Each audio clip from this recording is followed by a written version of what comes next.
네, 국방부가 오늘 경북 성주군을 사드 배치 지역으로 결정한 가운데 중국은 사드 배치가 동북아의 전략적 균형을 훼손한다며 강하게 반대하고 있는 상황입니다. 네, 이 같은 중국의 태도는 이율배반적이라는 지적도 있는데요. 김주환 YTN 정치안보 전문 기자와 함께 관련 내용 좀 더 자세히 짚어보겠습니다. 네, 안녕하십니까? 안녕하세요. 자, 우선 지난 8일에 대통령이 사드 배치를 공식화했고요. 닷새 만에 오늘 사드 배치 지역까지 나왔습니다. 경북 성주에 사드를 이제 배치하기로 발표를 했는데 성주에 사드 부대를 배치하는 그 배경을 좀 간단히 설명해 주시겠습니까? 오늘 유재승 정책실장의 발표를 되면 추가돼 기존에 언론에서 논의됐던 것 이외에 추가 부분이 하나 눈에 띄는 게 있습니다. 예. 이 죄송합니다. 서남권이나 동남권 지역에 우리나라 원전 시설이나 주요 네. 산업 시설들을 보호해야 된다라고 예. 추가로 설명을 했습니다. 그러니까 성주로 한 것은 기존에 이제 주변국의 반발, 그 다음에 역시 그 산악 그 인구 밀도가 좀 타 지역보다 네. 좀 적다. 예. 이런 부분도 했고 지금 설명드린 또 이 칠곡에 있는 그 캠프 캐롤이나 대구에는 캠프 워커 이런 것들이 한반도 유사시 전면전에 대한 핵심 그 병참선이거든요. 예. 이 지역까지 한 번에 다 그 또 방어막을 형성할 수 있다. 예. 그런 논거를 통해서 성주로 결정했다 이렇게 밝혔죠. 몇 네. 가지 좀 쟁점이 되는 사안 위주로 여쭤보겠습니다.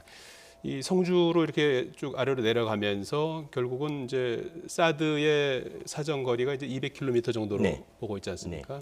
그래서 이 성주에서 수도권까지는 한 200km가 좀 넘는 거 아니겠습니까? 그러다 보니까 수도권, 우리 인구의 상당수가 살고 있는 수도권은 이 사드로부터 보호받지 못하는 게 아니냐 이런 지적에 대해서는 어떻게 봐야 됩니까? 지금 이 부분에 대해서는 수도권은 사실은 대한민국 핵심장부이기 때문에 기존의 북한의 그 공격형 무기 체계에 대해서 요소에서의 이 방어 시설물들이 있습니다. 그러니까 지금 군이 그 지금 우려하는 바대로 해서 팩2나 팩3 지금 오늘 추가 발표에는 우리 그 한국형 지대공 미사일 천마2 이런 것을 좀 조기 실전 배치해 가서 방어를 하겠다. 그러니까 네. 기존의 방어 시설에다 플러스 알파 개념으로 팩2나 팩3 플러스 지대공 중거리 미사일 체계 같은 우리 같은 그러니까 팩3형의 우리의 천마2라는 지대공 요격 미사일 체계가 이미 갖춰져 있는데 그걸 실질더 지금 그걸 버전업된 기능을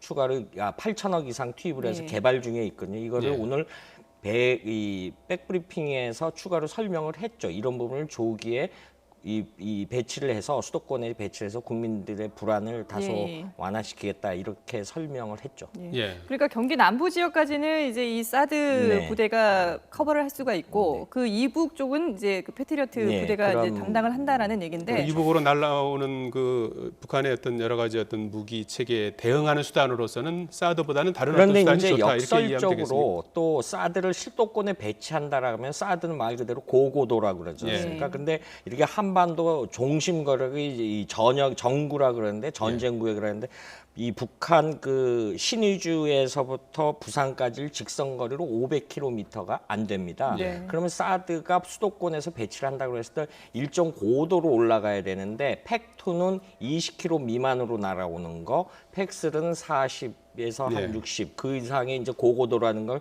그 이상으로 날아오는 건데 사실은 사드 논의가 된 건데 노동 미사일을 75도 각도로 해서 이렇게 해서 한반도 이내에다 낙하하는 훈련을 북한이 했기 때문에 이거를 잡을 수 있는 거는 이 고각이 날아오는 건 마하 10으로 떨어지기 때문에 근데 사드는 대응 발사가 마하 14까지 속도를 낼 수 있기 때문에 그 상공에서 요격을 해서 피해를 최소화하겠다라는 개념인데 수도권 방어를 하면은 사실은 사드보다는 다른 패트리어트 미사일 체계가 낫다. 체계가 훨씬 효율적이라는 것들이 전문가들의 일치된 의견이죠.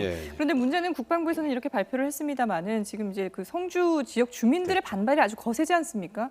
물론 이제 군에서는 이게 고지대에 있고 그러니까 성산에 383m잖아요. 그러니까 좀 고지대에 있기 때문에 지역 주민들에게는 해가 없다. 그리고 이게 100m를 벗어나게 되면 안테나의 전자파와는 유해성이 없다라고 발표를 했습니다. 근데 이게 주민들에게 그러니까 그만큼 설득력이 있을까요? 주민들의 일단은 그 격앙된 반응 중에 하나는 본인들이 해당자에 대한 사전 설명이 일절 없었다라는 네. 부분이 있고요. 그리고 언론을 통해서 알았다. 그러니까 그동안에 국방부가 앞당겨 발표한 이것도 그동안 일부 언론 통해서 무수한 이제 지역 지역들이 설들이 나왔죠. 나와서 예. 굉장히 반대 여론이 높아졌지 않습니까? 그래서 국론 분열을 우리가 빨리 했는데 지금 말씀하신 부분은 국방부가 설명하는 100m 이내에 전자파 거리는 기존 그 이미 거기 지금 방공 기지가 있기 때문에 산 정상 주변에 이제 담장이 있고요. 네. 그 일부 이제 접근을 못하게 하는 면이 있고 그런데 지금 뭐 일각에서 나는 3.6km까지는 하는 거는 이제 하늘궤를 이게 5도, 6도로 레이더를 작동을 해야 되기 때문에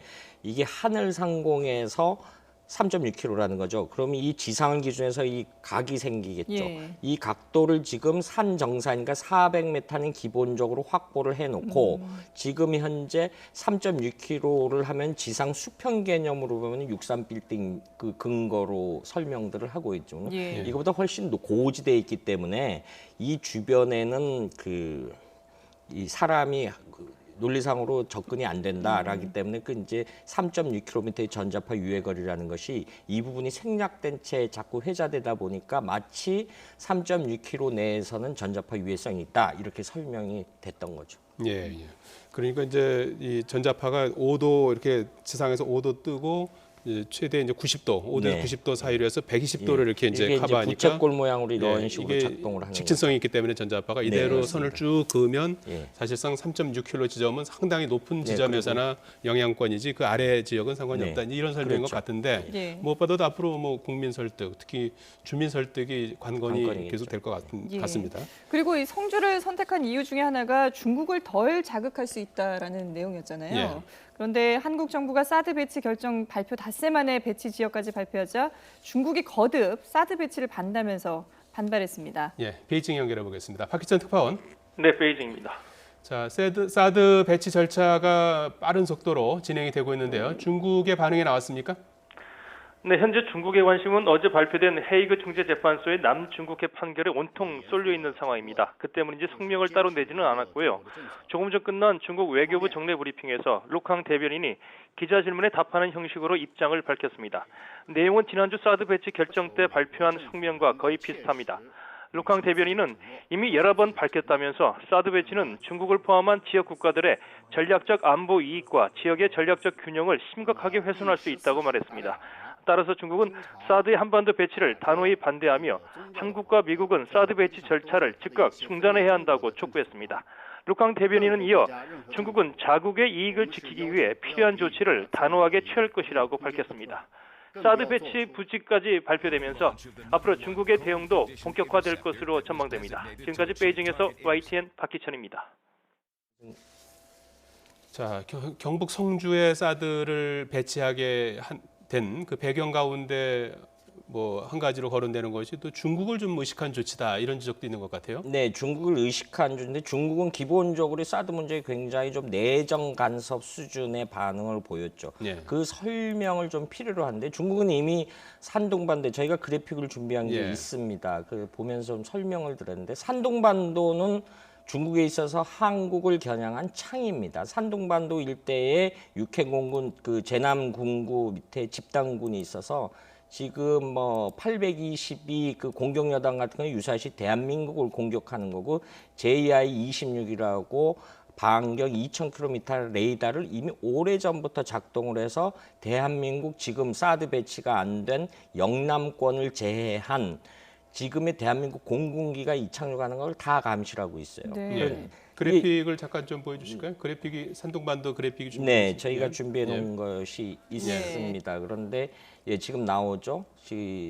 산둥반도 배치 지역을 했는데 어찌됐든 간에 중국은 서해 저기 빨간색으로 이제 칭다오 기지가 중국의 북해 암대 핵심 사령부가 있습니다. 예, 제일 네. 아래쪽. 예, 진급 그 중국의 원자력 잠수함 9척이 있고요. 저 후루다오라든가 이런 게 중국의 핵심 지역이 있는데 저런 전략적이 노출된다라는 근거 중에 하나가 있고 평시에는 유사시에 미중 간 동북아에서 전쟁이 발발한다면 저게 주력 부대들이 남진을 해야 됩니다. 남진을 했는데 사드 배치로서 중간에 그 자기들의 그 출동 모습이 다 노출된다라는 우려가 있습니다. 그래서 왕이 부장 같은 경우 작년에 일본 언론들과 만나서 유럽산이나 이스라엘제 지대공 미사일을 배치하는 거는 괜찮다. 그런다 사드는 안 된다. 기본 인식은 중국은 사드가 동북아판 MD 체계의 완결판으로 네. 보는 인식에 차가 있는 겁니다. 예, 예. 그래서 이런 부분에 대한 중국 설명을 좀 할 필요가 있고요. 그런데 문제는 중국이 엊그저께 미국 측 고위 관료들이 접촉을 했지만 일절 들으려고 하는 걸 아닙니다. 이건 좀 국제 규범에 좀 지켜야 될 일단, 규범인 거죠. 예, 성주에서 사드 레이더 그 는 반경에는 안 저기 들어가는 산둥반도 거죠. 그 아주 극히 일부만 들어가지 네. 지금 저희가 보여드렸던 중국의 전략 지역은 그 탐지 포함이 되지 범위가 않는다. 아니기 예. 때문에 예. 중국이 너무 우려를 안 해도 될 것 같습니다. 예, 김주환 YTN 정치안보 전문기자였습니다. 잘 들었습니다. 고맙습니다.